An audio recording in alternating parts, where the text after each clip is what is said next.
Hello guys and welcome to my YouTube channel tag bomb कैसी यह video आपके लिए काफ़ी इंपॉर्टेंट होने वाली है। अगर आप भी यूज़ करते हैं Vivo Y11 5G फ़ोन और आपके फ़ोन में कोई भी साउंड प्रॉब्लम है, वॉल्यूम प्रॉब्लम है, तो इस प्रॉब्लम को कैसे सॉल्व करना इस वीडियो में बताएंगे। 100% गारंटी दोस्तों, कोई भी साउंड प्रॉब्लम हो सॉल्व हो जाएगी।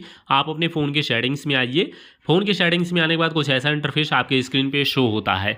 अभी यहाँ पे आपको क्या करना है, सबसे ऊपर सर्च बार मिलेगा। आपको सबसे ऊपर सर्च बार पे क्लिक करना है। सर्च बार पे क्लिक करने के बाद यहाँ पे लिखना मोनो MONO।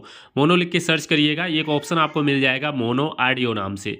आपको मोनो ऑडियो के ऑप्शन पे क्लिक करना है। मोनो ऑडियो पे क्लिक करने के बाद मोनो ऑडियो का ऑप्शन होगा, आप इसको ऑन कर दीजिएगा। इसको ऑन करने के बाद क्या होगा, आपको जो ये ऑडियो बैलेंस का ऑप्शन, इसको राइट साइड करिए।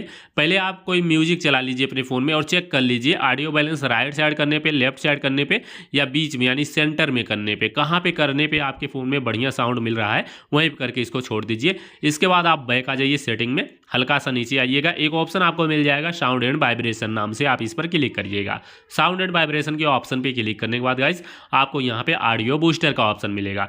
ऑडियो बूस्टर जब आपके फ़ोन में बंद होता है तो आपके फ़ोन में सिर्फ होता है 100% वॉल्यूम, लेकिन जैसे ही आप ऑडियो बूस्टर को ऑन कर सकते हैं ये वॉल्यूम डबल हो जाता है, यानी 150-200% तक वॉल्यूम हो जाता है। तो इस तरीके से साउंड प्रॉब्लम सारी सॉल्व हो जाएगी।